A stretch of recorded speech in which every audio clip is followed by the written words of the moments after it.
नमस्कार, जेके time news देख रहे हैं आप। मैं हूं कमल चाणक्य। इस समय हम उधमपुर में हैं और मेरे साथ जो है बीजेपी के स्टेट वाइस प्रेसिडेंट पवन खजूरिया जी मौजूद हैं। काफ़ी देर से हम इनसे बात करने की कोशिश कर रहे थे। सबसे पहले इनसे हम जो है सवाल पूछेंगे कि कुछ समय पहले ये कोविड पॉजिटिव रहे हैं और क्या कुछ इनका एक्सपीरियंस रहा इसके चलते। सर, सबसे पहले आपका जेके टाइम में स्वागत है। और क्या कुछ एक्सपीरियंस आपका कोविड-19 के चलते रहा, क्योंकि आप भी पॉजिटिव रहे, और जनता को क्या मैसेज देंगे? कमल चाणक्य जी, आपका भी स्वागत करता हूं और आपका धन्यवाद भी करता हूं कि आप समय समय पर जनता के मुद्दों को उजागर करते हैं। आपका बहुत बहुत धन्यवाद। अभी आपने जो कहा कोविड पॉजिटिव आने की बात, मुझे लगता है कोरोना काल के अंदर एक ऐसा संकट चला जिसमें पूरी दुनिया के अंदर हाहाकार मचा, लेकिन हमारे देश के हम सब के लोकप्रिय नेता, देश के प्रधानमंत्री श्री नरेंद्र भाई मोदी जी ने अपने सूझबूझ का परिचय देते हुए उन्होंने समय पर लॉकडाउन किया, जिससे हमें इस संकट की घड़ी में मुझे लगता है थोड़ा बहुत राहत मिली। लेकिन फिर भी हम सब लोग इस कोरोना काल के अंदर किसी ना किसी दुविधा में रहे, परेशानी में रहे हम सब लोग। लेकिन फिर भी जैसे हमने लोगों के बीच में जाना, हमारी पार्टी के नेतृत्व की तरफ से क्लियर कट हमें दिशा निर्देश थे कि आपको घर के अंदर नहीं बैठना, नियमों का पालन करते हुए, अनुशासन को बनाए रखते हुए आपने जनता के बीच में रहना है, ताकि हमारे समाज में कोई ऐसा घर ना हो जिस घर के अंदर किसी रोटी की कोई समस्या हो। तो समय समय पर हम सब कार्यकर्ताओं ने अच्छी मेहनत करते हुए जनता के बीच में रहे। आपने देखा होगा ज़्यादातर भारतीय जनता पार्टी के नेता और कार्यकर्ता ही कोविड पॉजिटिव आए, क्योंकि जनता के बीच में रहे। दूसरे राजनीतिक दल के कार्यकर्ता तो दिखते नहीं हैं, लेकिन उस चपेट में मैं खुद भी आया, हमारे पार्टी के कई सारे नेता आए। लेकिन मुझे लगता है कोरोना एक ऐसी बीमारी है, ऐसा एक वायरस है जिससे जितना छुटकारा हम जितना जल्दी हम इस देश के अंदर ले लें, मुझे लगता है उतना हम सबके लिए, हमारी सेहत के लिए, हमारे देश के लिए अच्छा है। लेकिन इस पर आज भी मैं महसूस करता हूँ उस पर काफ़ी सारी कमजोरी रहती है। लेकिन जी। समय के मुताबिक आज चुनाव का समय है, तो चुनाव में आदमी वैसे उत्साहित होता है, और खासकर भारतीय जनता पार्टी का कार्यकर्ता चाहे चुनाव हो वैसे हो, पूरे जोश और पूरे दमखम के साथ समाज के अंदर काम करता है। आज मुझे लगता है हम उसी तरीके से पूरे दमखम के साथ हम इस चुनाव के पूरे वातावरण को बनाने में और जनता के हित में काम करने में जुटे हैं। चुनाव की आपने बात की, तो उधमपुर में इस समय भारतीय जनता पार्टी किन मुद्दों को लेकर चुनाव में कूद पड़ी है, और क्या वो मुद्दे जो हैं पूरे कर पाएगी? देखिए, भारतीय जनता पार्टी कैसा लोकतंत्र पार्टी के अंदर और पूरे देश के अंदर मुझे लगता है ऐसी एक राजनीतिक दल है जिन्होंने जनता में देने का काम किया है। हर पॉलिटिकल पार्टी जब जनता के बीच में जाती है और वायदे करती है कि आप मुझे वोट करिए, हम आपको ऐसा करके देंगे। 70 साल से जनता ने धोखा देखा है, 70 साल से जनता पीड़ित थी। पहली बार उनको देश के अंदर एक ऐसी समाज में, ऐसी जो समाज के हित में काम करने वाली सरकार दिखी जिन्होंने देने का काम किया और आज वोट लेने का काम करेगी। मुझे लगता है जनता ने पूरे मन से इस बार ये विचार किया है केवल और केवल भारतीय जनता पार्टी के पक्ष में मतदान करना है। मुझे लगता है मुद्दों की कमी उसको होगी जो कभी जनता के बीच में नहीं जानते। हमने तो जनता के हित में काम किया है, मुद्दे तो उनको ढूंढ रहे हैं। जनता का पूरे मन से मैं देख रहा हूं, जहां भी हम जा रहे हैं जनता का सीधे तौर पर कहना है कि भारतीय जनता पार्टी के नेतृत्व में वो नेतृत्व है जिन्होंने हमारे हित में सोचा है।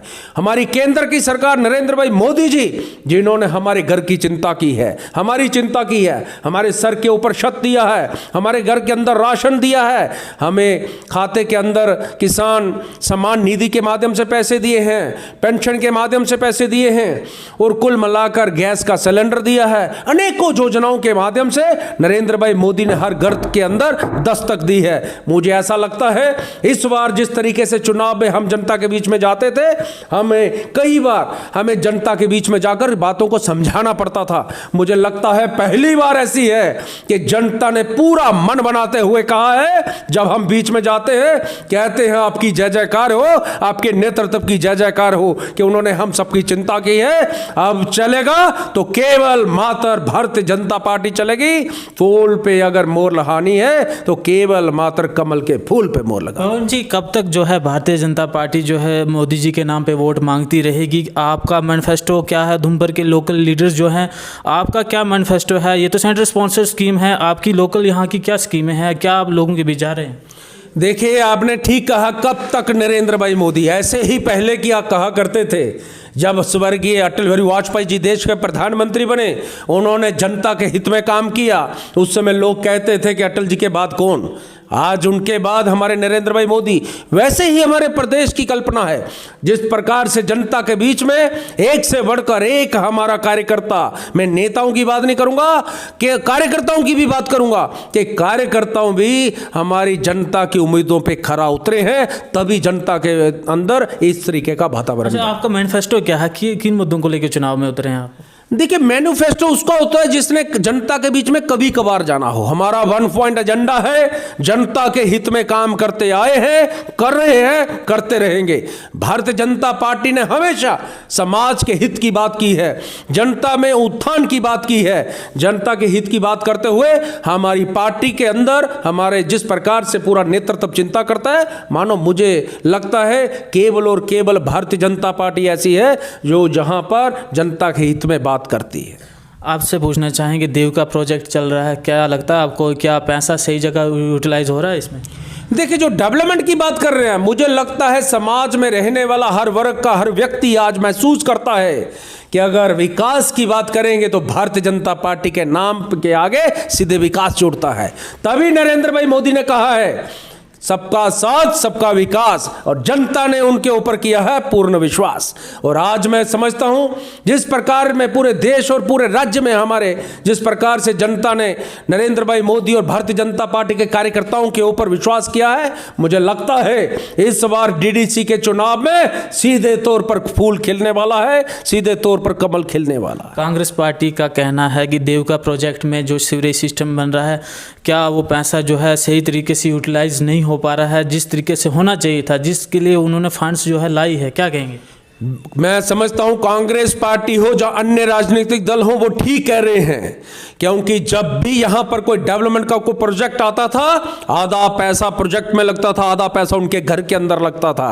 पहली बार भारतीय जनता पार्टी है जिन्होंने पूरे कंपोनेंट के मुताबिक पैसा खर्च करने की जो योजना बनाई है, सीधे तौर पर पैसा वहां खर्च हो रहा है। कांग्रेस और अन्य राजनीतिक दल के कार्यकर्ता अपनी सोच के मुताबिक ठीक कह रहे हैं कि यह गलत हो रहा है, कि सारा पैसा लगना नहीं चाहिए, वो अपनी सोच के मुताबिक ठीक कह रहे हैं। लेकिन भारतीय जनता पार्टी का नेतृत्व, भारतीय जनता पार्टी का कार्यकर्ता चिंता करता है कि समाज के अंदर जो भी योजना बने पूर्ण रूप से वो लागू हो, उसके लिए एक एक कार्यकर्ता हमारा वचनबद्ध है और रहेगा। लेफ्टिनेंट गवर्नर जो आज हैं, जैसे पहले गवर्नर रह चुके हैं, एम्प्लॉयमेंट की बात करें तो 50,000 जॉब का वादा किया गया, उसके बाद नेक्स्ट आए उन्होंने 50,000 से ज़्यादा किया, लगभग लाख के आसपास। अब जो नया आए हैं, सूत्रों के हवाले से पता चल रहा है कि 17,000 की इन्होंने जो है निकालने की कोशिश में है।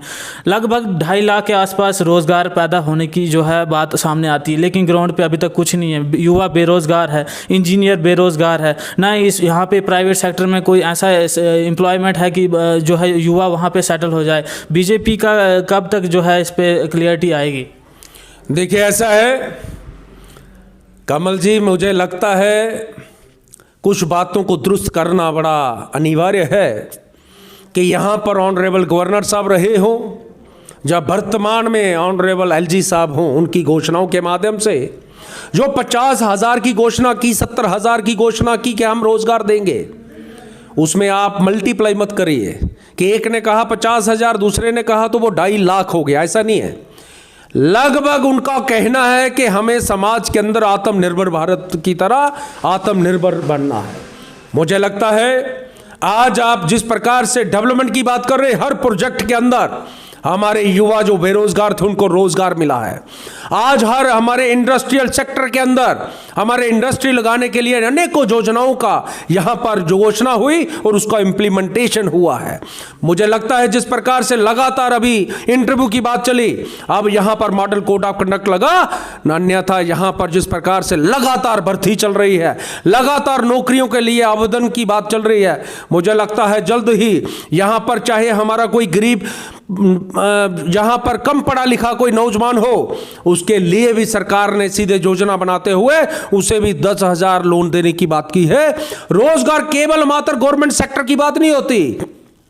हमारी सरकार का कहना है हमें आत्मनिर्भर बनना है, हमें रोजगार देना है, हम रोजगार देने की ऐसी पोजीशन में पहुंचे। मुझे लगता है देश में जिस प्रकार से हमारे नेतृत्व की सोच है, आने वाले समय में एक एक युवा अपने आप में अपने पैरों पर स्टैंड हो करते हुए, चाहे वो गवर्नमेंट सेक्टर हो चाहे प्राइवेट सेक्टर हो, मजबूती के साथ काम करेंगे और हमारे इस देश को नंबर 1 लाने में दुनिया के अंदर अपनी भूमिका अदा करेंगे। पीएचई डेली वेजेस की बात करें या जो है कैजुअल लेबर्स की बात करें, 40 से 50 दिन की स्ट्राइक पे रहे, बीजेपी के पास ऑफिस के बाहर इतना धरना दिया, तो बीजेपी क्यों नहीं उनको जो है आगे उनके फ्यूचर के बारे में सोच रही है? क्यों लगातार इतने दिन से वो धरने पे हैं? 200-300 रुपये दिन से क्या आज गुजारा हो पाएगा?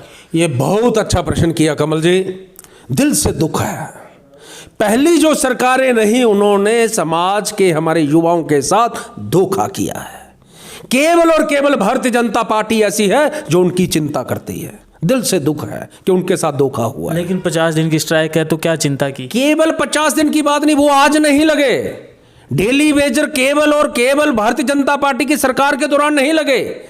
ये डेली वेजर पहली जो सरकारें रही हैं उनके कार्यकाल के अंदर लगे हैं और केवल उनके साथ धोखा है। कहीं उनका कोई खाता कोई ऐसी पॉलिसी नहीं है जिसके तहत उनको पक्का किया जाए। लेकिन कमल जी, मैं आपको आश्वस्त करता हूं, आपके माध्यम से तमाम अपने डेली वेजर्स को आश्वस्त करना चाहता हूं कि भारतीय जनता पार्टी का एक एक कार्यकर्ता, एक एक नेता उनकी और उनके परिवार की चिंता करता है कि उनके परिवार के अंदर किस प्रकार से आज दुविधा है, किस तरह का प्रकार से उनको मुसीबत का सामना करना पड़ रहा है। भारतीय जनता पार्टी ने पूरा निश्चित तौर पर यह मन बनाया है कि भारतीय जनता पार्टी एकमात्र ऐसी पार्टी है जो उनकी पॉलिसी बनाकर उनको परमानेंट जॉब देने की बात करती है, उनको परमानेंट करने की बात करती है। हर जगह चाहे हमारे केंद्र का नेतृत्व आए तब भी हमारा अगर मुख्य एजेंडे में कोई बात रहती है तो वो डेली वेजर्स की बात है। क्या ये वो वादा तो नहीं साबित हो जाएगा कि 50,000 जॉब आपको जो है बहुत जल्द मिलने वाली है? देखिए, भारतीय जनता पार्टी एकमात्र ऐसी पार्टी है जिसकी दोगली नीति नहीं होती। ये कोई पैंथर कांग्रेस एनसी पार्टी नहीं है, यहां कुछ कहेंगे वहां कुछ कहेंगे। गुपकार गैंग जो बना है ये सब लोगों की एक दोगली नीति वाले जो लोग हैं उन्होंने एक गुपकार गैंग बनाया है। लेकिन आपके माध्यम से आज मैं बता देना चाहता हूं, भारतीय जनता पार्टी जो कहती है वो करती है। भारतीय जनता पार्टी ने कहा था दफा 370 को तोड़ेंगे, भारतीय जनता पार्टी ने तोड़ के दिखाई। भारतीय जनता पार्टी ने कहा था देश के अंदर अयोध्या में राम मंदिर बनाएंगे, भारतीय जनता पार्टी ने मंदिर बनवाने का जो बीड़ा था वो जनता के अंदर संकल्प लिया था, उसको पूरा करने में अपनी भूमिका अदा की है। मुझे लगता है भारतीय जनता पार्टी ही एकमात्र ऐसी पार्टी है जिन्होंने जनता के हित में काम करते हुए जनता के जनधन योजना के माध्यम से खाते खुलवाने का काम किया, सीधे तौर पर उनके खाते में पैसे डलवाने की बात कही थी। आज मैं जानता हूं कई ऐसे अन्य राजनीतिक दल के कार्यकर्ता कई बार मजाक करते थे, कई बार कटाक्ष करते थे कि भारतीय जनता पार्टी का देखो क्या सिस्टम है कि गरीब आदमी को बैंक में भेज रहे हैं, उसका मजाक बना रहे हैं। लेकिन आज उनको मुंह की खानी पड़ रही है जब उसके खाते के अंदर पैसे पहुंच रहे हैं। मुझे लगता है हमारा देश का नेतृत्व एक ऐसा नेतृत्व हम सबके पास है, एक ऐसी संपत्ति है जो हम सबकी चिंता करती है, हमें संभाल के रखनी है। मुझे लगता है जिस प्रकार से आपने कहा कि भारतीय जनता पार्टी कहीं दोगली नीति की बात तो नहीं करती, भारतीय जनता पार्टी का क्लियर कट एक स्टैंड है कि इस समाज में जो पीड़ित जो अंतिम व्यक्ति है उसके साथ भारतीय जनता पार्टी शाना बशाना खड़ी है, उसकी मुसीबतों के साथ खड़ी है। तभी आज हर घर के अंदर हर घर के अंदर राशन, 9 महीने का फ्री राशन। जब जहां कोरोना काल की बारी आई तब भी नरेंद्र भाई मोदी ने चिंता की कि हमारे देश के अंदर कई ऐसे परिवार है जिनको 2 वक्त की खाना, 2 वक्त की रोटी हो सकता नसीब ना हो सके, उसकी उन्होंने चिंता की। मुझे लगता है पवन जी, अगर इसी की बात करें कि अगर बीजेपी इतनी चिंतित है समाज को लेके, जम्मू कश्मीर के जो पब्लिक है उसको लेके, तो अभी तक 4G इंटरनेट की सुविधाएं उपलब्ध नहीं है जम्मू कश्मीर में। आपके यहाँ तो आप इंजॉय कर रहे होंगे, लेकिन क्या है पहाड़ी क्षेत्रों में या कहीं ऐसे क्षेत्रों में बच्चों को 2G पे जो है PDF फाइल तक नहीं खुलती है? क्या आपको नहीं लगता है कि बीजेपी को अपना जो है रुख 4G को खोलने की ओर लेना चाहिए? काफ़ी समय हो गया। बहुत बढ़िया बात की कमल जी। युवा चाहता है कि 4G जो है वो लागू हो। युवाओं की, मैंने पहले कहा, भारतीय जनता पार्टी जनता के हित में बात करती है, उसके मुताबिक डिसीजन लेती है। जब जनता में देखा कि हमारा युवा चाहता है कि 4G लागू हो, 4G के माध्यम से हमारी पार्टी ने, हमारे केंद्र के नेतृत्व ने उनकी बात को स्वीकार करते हुए आज उधमपुर में बैठ के आप यहां पर मेरा इंटरव्यू ले रहे हैं, यहां 4G है। 4G के माध्यम से जब उन्होंने एक प्रैक्टिकल के तौर पे देखा, क्योंकि सुरक्षा हम सब के लिए जरूरी है, सुरक्षा को ध्यान में रखते हुए कि कोई ऐसी गलती हमसे ना हो जाए कि यहां पर आतंक फैलाने वाले लोग उसका दुरुपयोग करें, उस नाते से उधमपुर में जिस प्रकार से 4G लागू किया, वैसे कश्मीर के एक जिले में लागू किया, लेकिन इंटेलिजेंस एजेंसीज के मुताबिक यहां पर कुछ ना कुछ ऐसी घटना घटने वाली थी। वहां से महसूस हुआ कि अभी 4G पूरे तरीके से लागू करना। सर अभी तक जो है एक साल हो चुका है लगभग, उससे ज़्यादा होने वाला है। तो देखा जाए तो पिछले कुछ दिनों जो है यहाँ पे नगरोटा के पास में भी एक आतंकी हमला हुआ, यानी कि उनको जो है मार गिराया गया। लेकिन आपको नहीं लगता है कि इसको जल्द से जल्द शुरू कर देना चाहिए, या आप जो है लीडर जो है जम्मू कश्मीर के भाजपा के खास तौर पर जो है जिनका सेंट्रल गवर्नमेंट के साथ सीधा संपर्क है, आपको नहीं लगता है कि जल्द से जल्द शुरू करवा देना चाहिए हर एक क्षेत्र में? देखिए कमल जी, आपने खुद इस बात को एडमिट किया कि यहाँ पर आतंकवाद गतिविधि दिखने को मिली, लेकिन इसीलिए मैं आपको बता रहा हूं, इसीलिए 4G के माध्यम से अनेकों ऐसी उनकी प्लानिंग रहती है जिससे हमें उसका नुकसान हो सकता है। लेकिन हमारा इंटेलिजेंस सिस्टम इतना कमजोर है कि क्या वो बिना 4G के उनको ट्रेस नहीं कर सकता? नहीं, इंटेलिजेंस एजेंसी का जो सिस्टम है वो कमजोर नहीं। पहले बात सुनिए, हमारा देश का युवा पहले राष्ट्रवाद है, राष्ट्रवाद की चिंता करता है, उसके बाद अपने 4G के माध्यम से काम करने की योजना बनाता है। मुझे लगता है इस देश का एक एक युवा पहले देशभक्त है, उसके बाद हम अपनी चिंता करते हैं। हमारी पार्टी का नारा है देश पहले, पार्टी सेकंड, सेल्फ लास्ट। इसलिए मुझे लगता है इतना हमारे यहाँ जिस प्रकार से यहाँ पर आतंकवादी गतिविधियां रहती थी, आपने देखा हमारे देश के गृह मंत्री ने किस प्रकार से यहाँ पर आतंकवाद को कुचलने का काम किया है। मुझे लगता है थोड़े समय की बात है, यहाँ आतंकवाद का नामो निशान मिटा दिया जाएगा। हर युवा हमारे देश की सरकार के साथ खड़ा है। इस राष्ट्रवाद को लेकर हम सब लोग जो हैं उत्साहित है कि हम देशभक्त हैं, देशभक्ति हमारा जज्बा है। देशभक्ति को प्रथम रखते हुए थोड़ी बहुत जो हमें परेशानी है उसका हम सामना खुशी खुशी करेंगे। इस समय जो रामबन का उधमपुर से जो प्रोजेक्ट चल रहा है सड़क का, काफ़ी समय हो गया है, अभी तक जो है ये लटका हुआ है। क्या लगता है आपको, ये प्रोजेक्ट कंप्लीट हो पाएगा या आपको इसमें कुछ इनिशिएटिव लेने की आवश्यकता है? क्या लगता है? देखिए, इसमें कोई संदेह नहीं कि जो कंप्लीशन का समय था उससे समय कुछ ऊपर लगा है, लेकिन हम लगातार, हम लोकल लोग जो हैं लगातार हम पार्टी के नेतृत्व के ध्यान में ये सारी चीज़ लाते हैं। और मुझे लगता है अब जित तेज़ी से काम लगा है, अब मुझे लगता है जल्द से जल्द ये प्रोजेक्ट कंप्लीट होगा।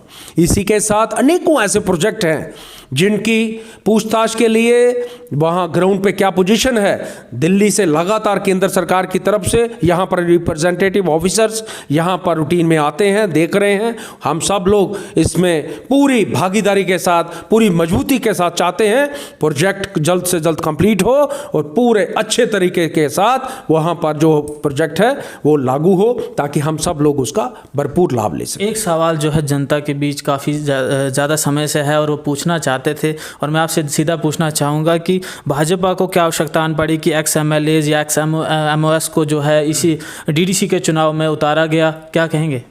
देखिए, मैंने पहले कहा इस हमारा देश जो है वो लोकतांत्रिक देश है। केवल और केवल भारतीय जनता पार्टी एक ऐसी है पार्टी है जिसके अंदर भी लोकतंत्र है। हमारी महिलाएं कहती थी कि हमें आरक्षण नहीं है, हमारी पार्टी ने उनको भी आरक्षण दिया। हमारी पार्टी के अंदर कोई नेता, कोई कार्यकर्ता आज दिल से सोच सकता है मैं चुनाव लड़ सकता हूं, मैं किसी पार्टी के अंदर अपनी पार्टी का राष्ट्रीय अध्यक्ष बन सकता हूं, और किसी राजनीतिक दल के अंदर किसी कार्यकर्ता में इतनी क्षमता नहीं वो ये बात कर सके कि मैं अपनी पार्टी का राष्ट्रीय अध्यक्ष बन सकता हूं, मैं प्रदेश अध्यक्ष बनता हूं, क्योंकि वहां पर परिवार भाव चलता है। केवल और केवल भारतीय जनता पार्टी के अंदर परिवार भाव चलता है। परिवार भाव से काम करने वाला व्यक्ति व्यक्ति, चाहे वो एक्स एमएलए हो, चाहे कोई और हमारा वरिष्ठ नेता हो, कोई भी अपने मन के अंदर सोचते हुए पार्टी के आगे आवेदन कर सकता है और पार्टी उसको चुनाव में उतार सकती है, इसमें कोई दो राय नहीं है। क्या पैंथर पार्टी आने वाले जो चुनाव होंगे तो उसमें आप क्या लगता है आपको वो जीत पाएगी अगले चुनाव, या भाजपा निकालेगी सीट? ओ भाई साहब, आप किस पॉलिटिकल पार्टी की बात कर रहे हैं जो एक परिवार के अंदर सिमट कर रह गई है? पैंथर्स पार्टी का नामो निशान इस चुनाव में मिटने वाला है। यहां पर लोग भूल जाएंगे कहां बुलेट ट्रेन चल रही है। कौन सी साइकिल की बात कर रहे हैं? साइकिल पंचर हो गया, किसी घर के अंदर साइकिल देखने को नहीं मिल रहा। मुझे लगता है आज लोगों का सीधे तौर पर उत्साहित तरीके से दमखम के साथ आज लोग चुनाव में उतरे हैं और मुझे लगता है जहां भी देखो भारतीय जनता पार्टी, जहां भी देखो नरेंद्र भाई मोदी जिंदाबाद। आज उसी के नाते मुझे लगता है एक वातावरण जो है पूरे तरीके से भाजपा का जहां पर एक दृश्य देखने को मिल रहा है, मुझे लगता है पैंथर तो कहीं देखने को नहीं। उधमपुर से जो है लोकल ट्रेनें चलती थी जम्मू के लिए, तो काफ़ी ज़्यादा मुलाजिम बच्चे जो है जाते थे, 15 रुपये के आसपास किराया देना था। तो मतलब आज जो है 100-190 रुपये के बीच बसेस ले रही हैं। कब से शुरू करेंगे आप? देखिए, कोरोना काल के अंदर कुछ नियम हमारे देश के सरकार की तरफ से, हमारे जिला प्रशासन की तरफ से कई नियमों को बनाया गया। समय समय के मुताबिक उन नियमों को में बदलाव भी लाया गया। जैसे अभी जो हमारे पैसेंजर गाड़ी के अंदर जाते थे उनसे भी किराया जो था 33% जो था किराया प्लस कर लिया जाता था। अब उसका भी जल्द से ऑर्डर निकल गया।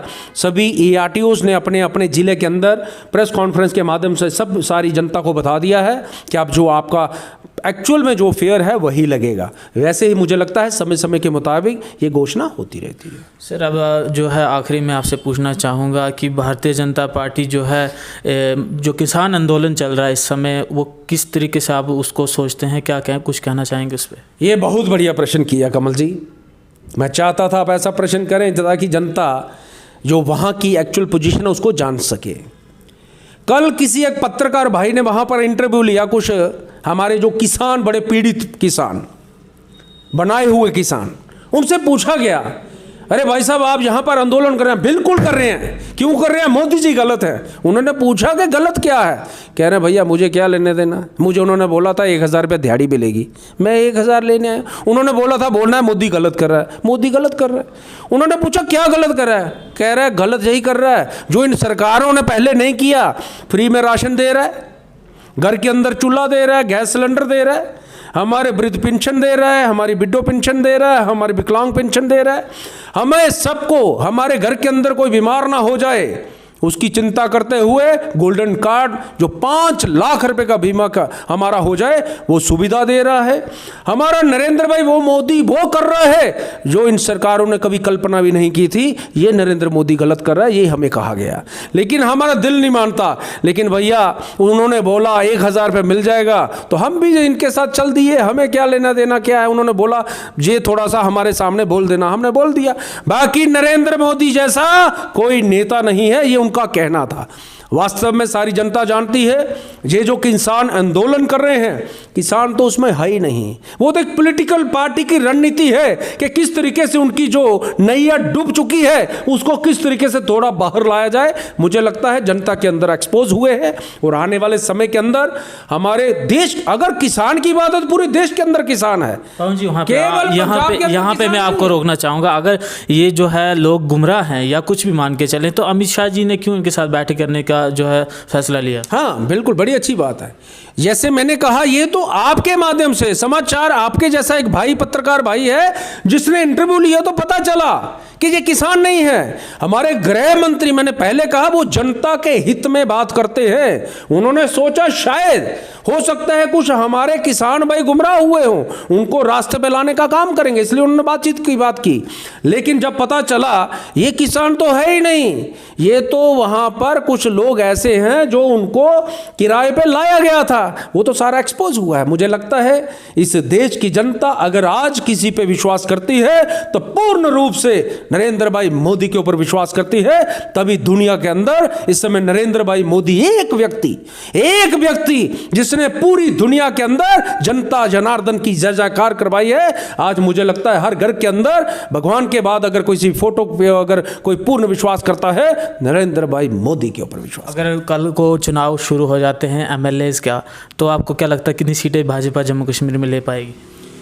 मुझे लगता है जिस तरीके से आज कश्मीर के अंदर माहौल है, हमारे डोडा, किश्तवाड़, राजौरी, पुंछ में जिस तरीके से माहौल है, मुझे नहीं लगता कोई दूसरा राजनीतिक दल जो है वो चुनाव के अंदर उतर भी पाएगा। जिस तरीके से आज भारतीय जनता पार्टी का एक वातावरण बना है, मुझे लगता है निश्चित तौर पर हमारी सरकार बनेगी, ये तय है। जनता को आखिरी क्या मैसेज देना चाहेंगे? मेरा आपके माध्यम से जनता तक केवल और केवल एक ही मैसेज है कि जैसे हम नरेंद्र भाई मोदी के ऊपर पूर्ण विश्वास करते हैं, उस विश्वास को बनाते हुए इस बार का जो डीडीसी का चुनाव है, सीधे तौर पर राष्ट्रवाद को लेकर चुनाव है। हम सबको नरेंद्र भाई मोदी के हाथ मजबूत करते हुए भारतीय जनता पार्टी के पक्ष में मतदान करना है।